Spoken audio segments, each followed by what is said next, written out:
My girlfriend said, "I'm not coming to your marathon. Running is boring and I have better things to do." I've been training for 8 months to run in honor of my late brother. I said, "That's okay." Then I ran the race, crossed the finish line, and was greeted by everyone I loved, except her. When she texted, "Did you win?" And I replied with one photo. Original post. I, 28 male, ran my first marathon 11 days ago. Finished in 4 hours and 22 minutes. Not fast, not competitive. Didn't matter.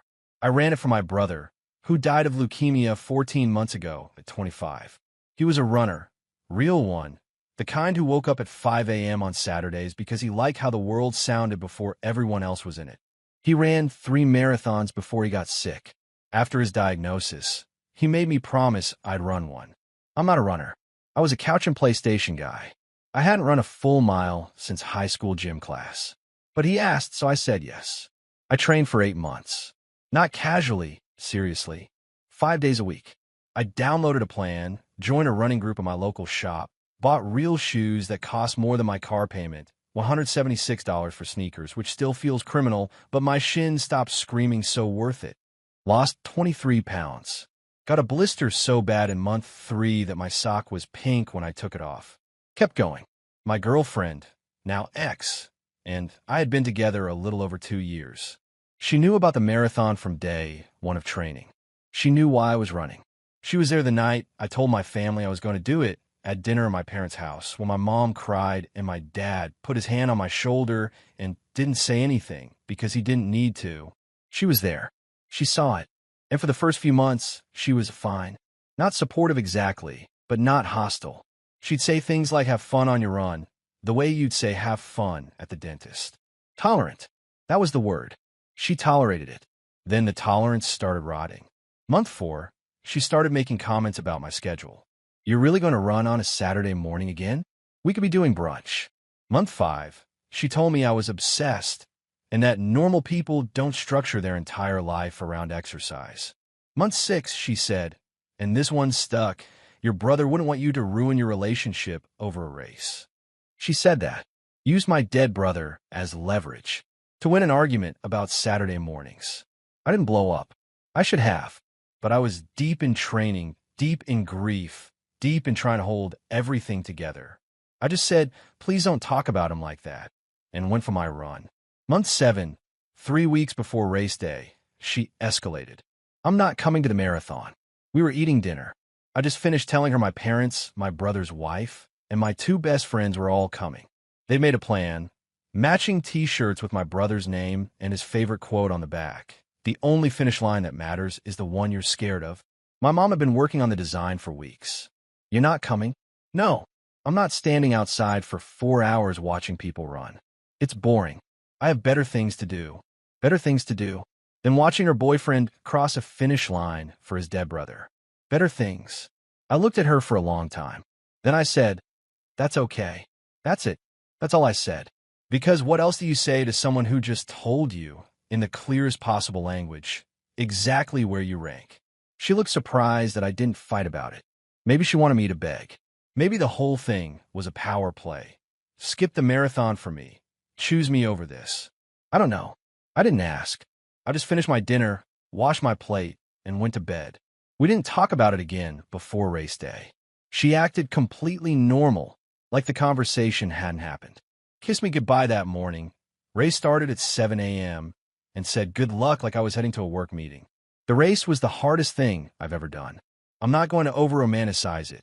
Miles 18 through 22 were genuine suffering. My knees felt like they were being chewed on. I wanted to stop at mile 20. Genuinely considered it.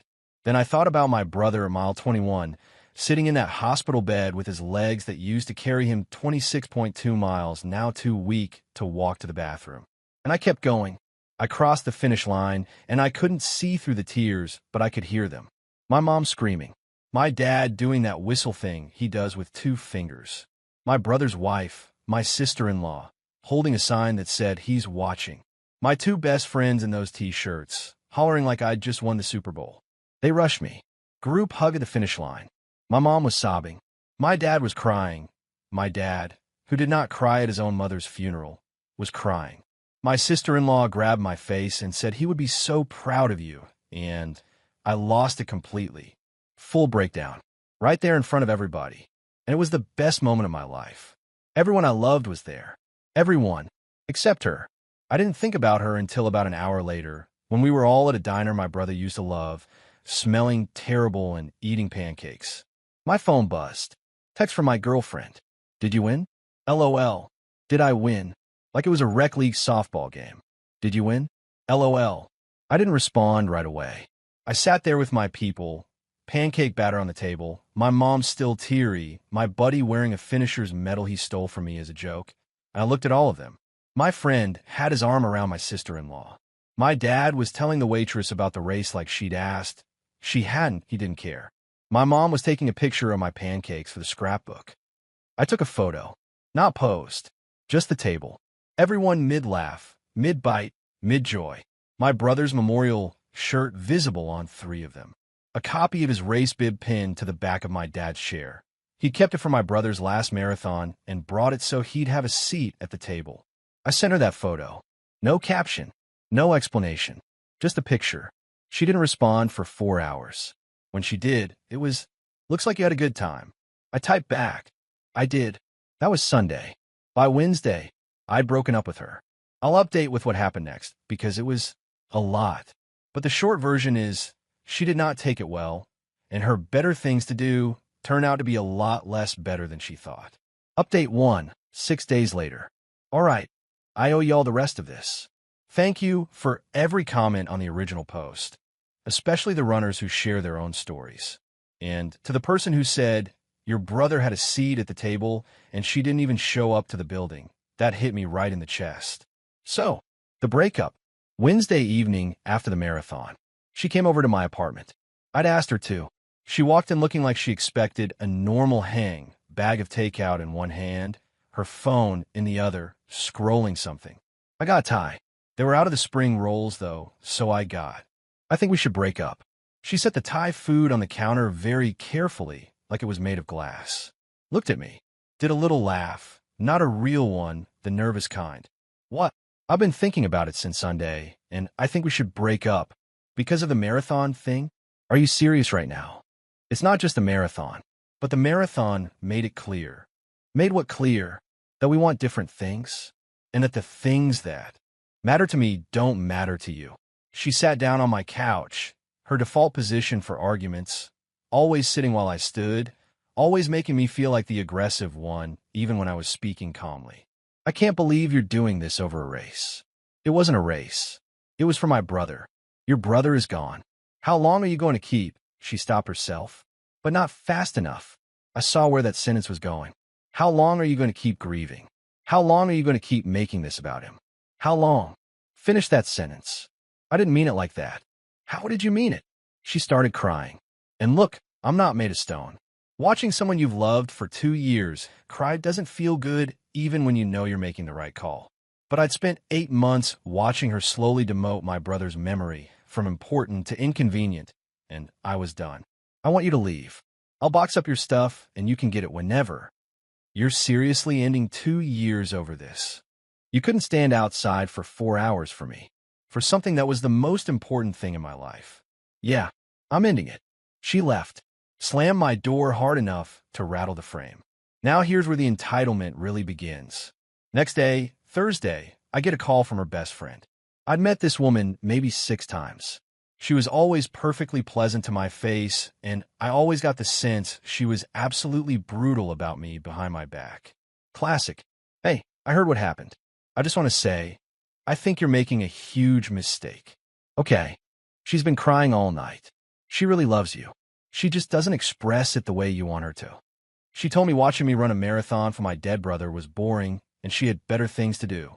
Pause. A long one. Well, I mean, standing outside for 4 hours, kind of. I'm going to stop you right there. Thanks for calling. Click. Friday. My ex texted me a paragraph.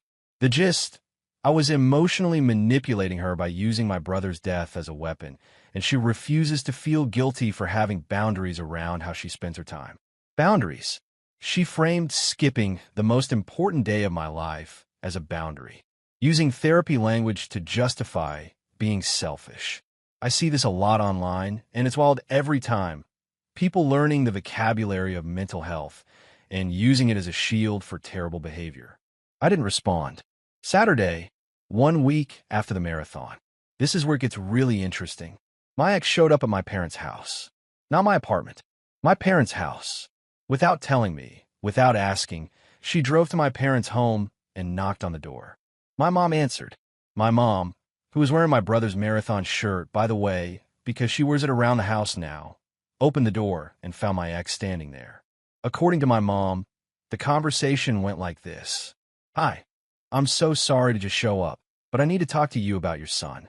My mom, thinking something was wrong with me. Is he okay?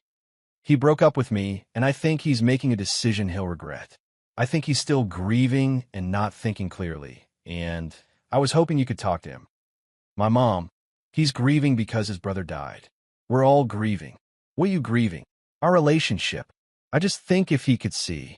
Did you come to the marathon? No, but then I think he's thinking very clearly. My mom closed the door. Not slammed. Closed. Politely. Devastatingly. She called me right after. Your ex-girlfriend just came to my house to ask me to convince you to take her back. I said no. Do you want me to make you a casserole?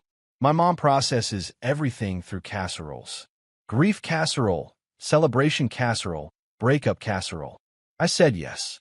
But here's the thing. My ex going to my parents' house crossed a line. Not just a personal line. A line that told me she didn't see my family as people with their own grief. She saw them as tools. Levers to pull.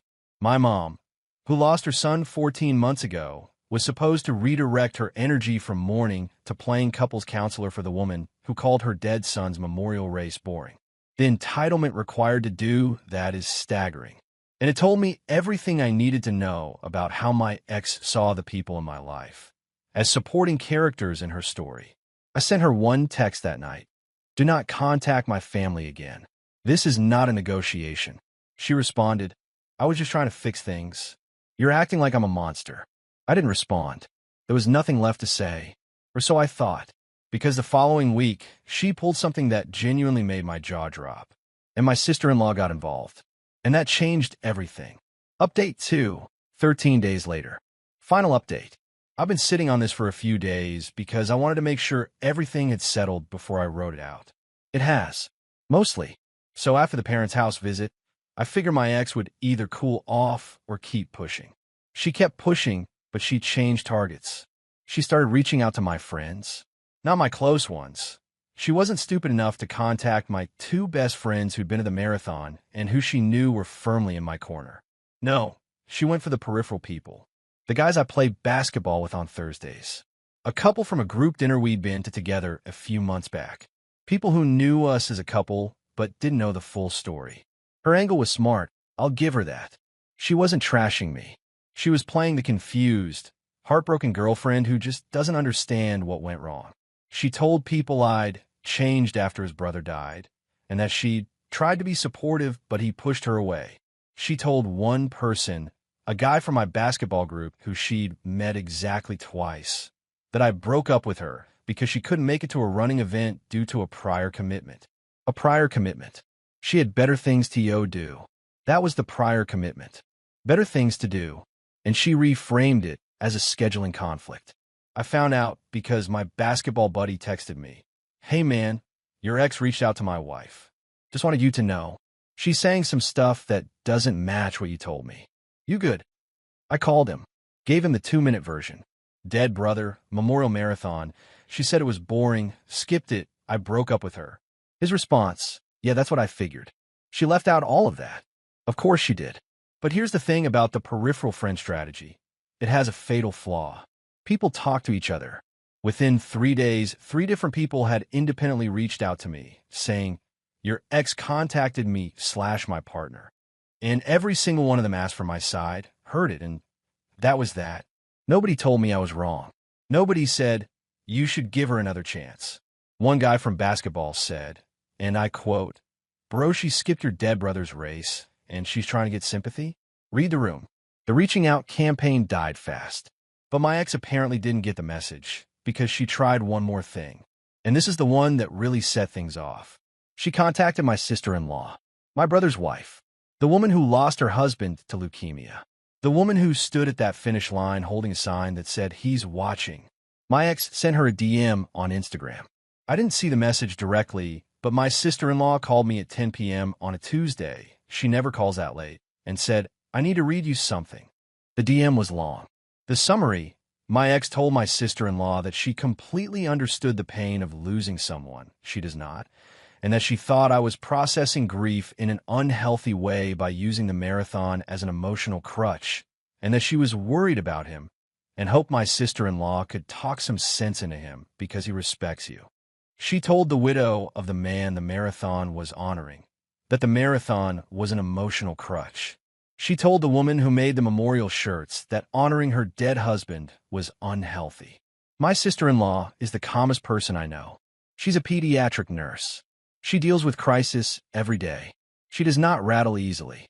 But when she read me that message, her voice was shaking. Not from sadness, from anger. "What do you want me to do?" she asked. "Whatever you want. She's not my responsibility anymore." My sister-in-law wrote back one message. I asked her later what it said. She told me, "My husband died 14 months ago. He ran 3 marathons. He asked his brother to run one for him when he knew he never would again. His brother trained for 8 months, changed his entire life, and crossed that finish line carrying my husband's memory. I was there. His parents were there. His friends were there. You weren't. Not because you couldn't be, because you chose not to be. And now you're messaging me, his widow, to tell me that honoring him was unhealthy? Do not contact this family again. We're done with you." My sister-in-law is 5'3", and she just delivered the most devastating paragraph I've ever read. I told her she should be a lawyer. She said she'd rather keep saving babies, but appreciated the compliment. My ex never responded. Didn't message my sister-in-law again. Didn't contact my parents again. Didn't reach out to any more peripheral friends. She went quiet. And that's when the real consequence hit. Not from anything I did, but from what she'd done to herself. See, the thing about going to someone's grieving family to try to win a breakup argument is that it follows you. The people she contacted talked. My basketball buddy's wife told her book club. The couple from a group dinner told their friends. My sister-in-law, who is connected to a whole network of people from my brother's life, his running community, his co-workers, his friends, she didn't blast my ex publicly, but she didn't hide what happened either. When people asked her how I was doing, she told them the truth. All of it. Within 2 weeks, my ex's version of events, the "he pushed me away, I had a prior commitment" version, was dead. Everyone who mattered knew the real story. Not because I ran a smear campaign, because she inserted herself into spaces full of people who loved my brother and who were there when she wasn't, and those people compared notes. She lost mutual acquaintances, not because they chose sides in a breakup. People do that all the time, and it's normal. She lost them because she went to a dead man's family and called his memorial unhealthy. That's not a side situation. That's a character reveal.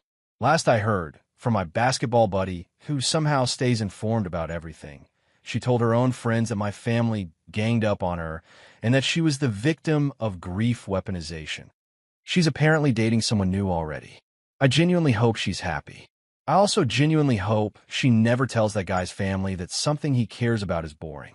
As for me, I'm okay. Some days are better than others. The marathon high has faded into something quieter. Not sadness, just settling. I ran a 10K last weekend. Not for any reason. Just because I could. Because 8 months ago, I couldn't run a mile, and now I can run 6 without stopping. And that's something my brother gave me, even though he's not here. My finisher's medal hangs on a hook by my front door.